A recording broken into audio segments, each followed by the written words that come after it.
Mesdames et messieurs, chers frères et sœurs africains, amis de l'Afrique, aujourd'hui, le 25 mai 2025, nous célébrons la journée de l'Afrique. Ce n'est pas une simple date dans le calendrier, c'est un symbole vivant qui est l'expression d'un engagement historique pour des milliers d'Africains, des pères fondateurs qui ont lutté, sacrifié leur vie pour une Afrique souveraine, digne et prospère. Donc c'est un symbole vivant et c'est une conviction partagée par des millions et bientôt des milliards d'Africains. C'est un symbole d'un continent debout, d'un peuple, des peuples dignes, d'une terre riche de promesses, de talents dispersés, éparpillés partout dans le monde. Mais c'est aussi une histoire d'amour et d'avenir. L'Afrique, c'est une histoire et c'est l'avenir des milliards d'habitants. Être africain, ce n'est pas seulement appartenir au continent africain, c'est porter en soi la mémoire des luttes de nos pères, des pères fondateurs de notre continent, pour notre liberté, pour notre dignité. C'est aussi assumer avec fierté notre appartenance à ce continent. C'est la diversité de nos cultures, c'est la grandeur de notre héritage, mais c'est surtout regarder avec lucidité, audace et courage l'avenir de notre continent, l'avenir des milliards d'Africains. Le panafricanisme que nous célébrons aujourd'hui, ce n'est pas une idée abstraite, c'est un projet politique, économique et culturel. C'est l'exigence d'une unité dans le respect de nos diversités qui sont une réalité. C'est l'ambition de bâtir une Afrique souveraine, conquérante, ambitieuse, solidaire, prospère, juste et humaniste. Une Afrique qui transforme ses ressources chez elle, qui valorise ses terres, qui industrialise ses matières premières et qui crée des richesses pour ses propres enfants, pour les futures générations d'Africains. Nous ne devons plus accepter que notre cacao nourrisse des industries étrangères, pendant que nos cultivateurs vivent dans la misère. Que notre terre, que notre or, notre coton, notre pétrole fassent la fortune de quelques multinationales au détriment de nos peuples. Pendant que nos hôpitaux manquent de tout, pendant que nos établissements scolaires sont complètement en état d'abandon total. L'Afrique doit reprendre le contrôle de son destin. L'Afrique doit reprendre le contrôle de sa chaîne de valeur. L'Afrique doit transformer, produire, exporter avec fierté ce qui vient de ses entrailles. Mais le développement ne se résume pas à la croissance économique. Il est aussi social, il est aussi humain. Il repose sur l'éducation de nos enfants, qui sont nos élites de demain, les dirigeants de notre continent de demain, sur la santé de nos populations, sur l'émancipation de nos femmes, sur la participation active de notre jeunesse, sur le développement et l'avenir de notre continent. Car si l'Afrique est le continent le plus jeune du monde, c'est un atout, mais pas un fardeau, pas un handicap. Il est temps aussi de mettre un terme à la fuite de nos cerveaux. Nous le constatons tous les jours, que les cerveaux, ceux qui ont été formés en Afrique particulièrement, partent en masse à l'étranger. Nous devons adopter des politiques qui font revenir nos cerveaux chez nous, en Afrique, pour le développement de notre continent.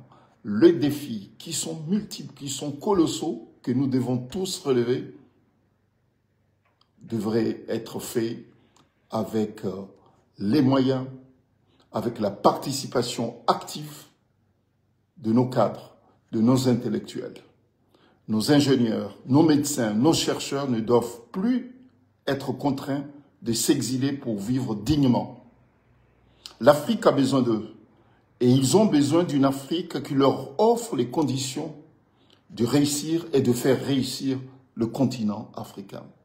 C'est créer un environnement propice à l'épanouissement de tous.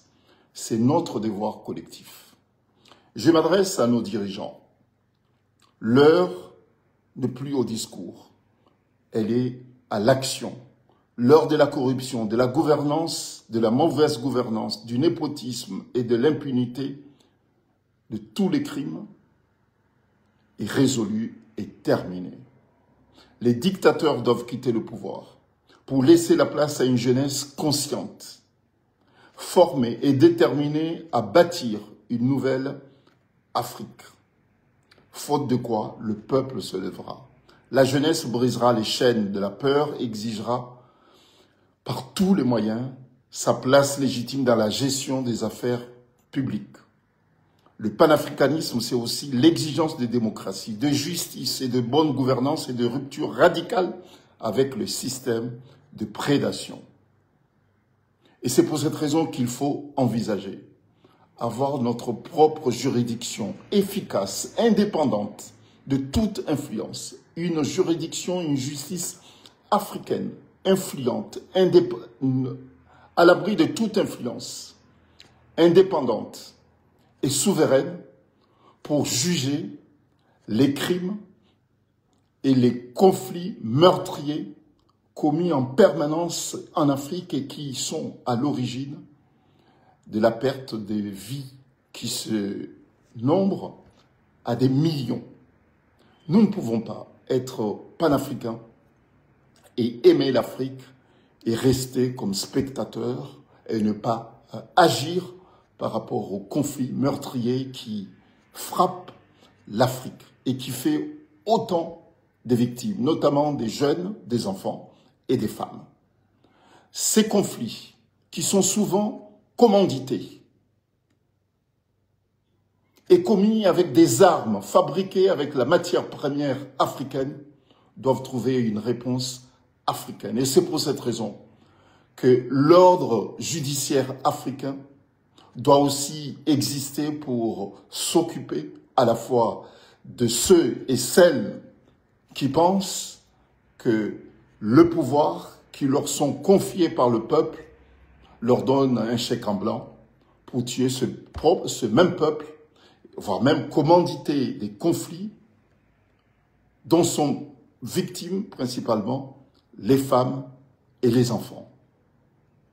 Chers amis, chers frères, sœurs africains, je rêve d'une Afrique qui parle d'une seule voix à l'ONU, qui trace ses routes et ses rails sans attendre d'aide extérieure, qui soigne, éduque, nourrit ses enfants sans avoir besoin de l'aide au développement. Ça fait 60 ans pour certains et 50 ans bientôt pour d'autres, et notamment pour mon pays, les îles de l'archipel de Comores, que nous sommes indépendants. Cette souveraineté acquise difficilement, douloureusement, au risque des vies des pères fondateurs de notre continent. Nous devons l'exercer pleinement, cette souveraineté, au profit de nos peuples, pour bâtir l'avenir des futures générations d'Africains. Qu'est-ce que nous constatons aujourd'hui, 60 ans après?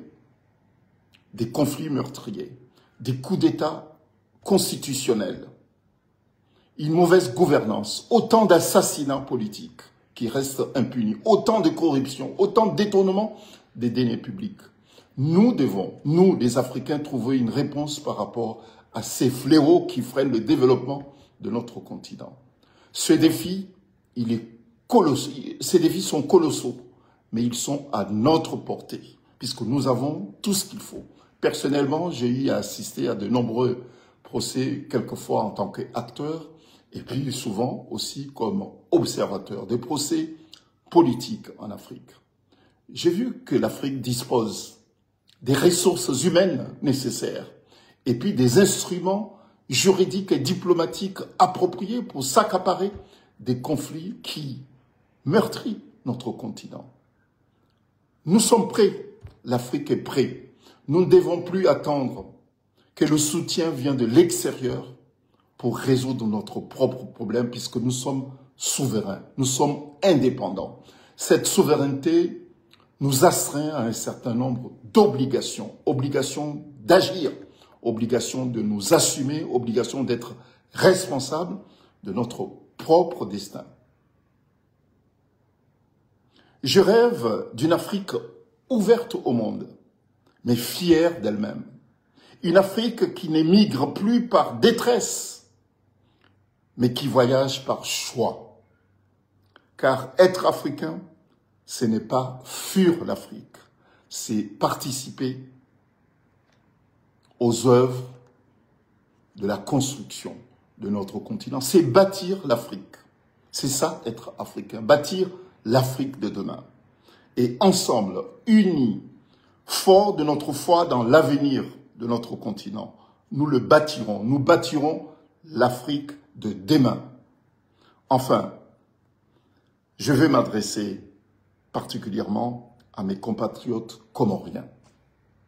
Même si aujourd'hui, l'horizon paraît obstrué par les ténèbres de l'injustice, de la répression et du mépris, je vous le dis, je vous l'avais déjà dit à plusieurs reprises, mais je le dis encore, puisque ma conviction est encore renforcée et la détermination, elle est puissante. Demain sera un autre jour pour les Comores. Nos îles ont les moyens de leur avenir. Notre archipel a l'intelligence, la richesse humaine, les ressources naturelles et la volonté d'un peuple debout qui veut aller de l'avant. Mais cet avenir ne se réalisera qu'à une seule et unique condition. Sans et uniquement sans le colonel Azali Assoumani qui constitue depuis des décennies un obstacle pour le développement de notre pays. Car tant qu'il restera au pouvoir, il incarnera l'obstacle, le verrou, la négation même de l'espérance. Il est l'anti-panafricain par excellence. Et les preuves sont là. Je ne suis pas là pour les énumérer, mais les acteurs et les observateurs objectifs en sont témoins de sa politique négative, rétrograde, qui empêche notre pays et notre continent africain d'avancer. Il est de cette génération des dirigeants africains qui n'ont aucune compassion pour la détresse dont vivent des millions d'Africains. Vive l'Afrique libre, vive l'Afrique unie, vive le panafricanisme humaniste, solidaire, au service des Africains et de l'avenir de l'humanité. Merci.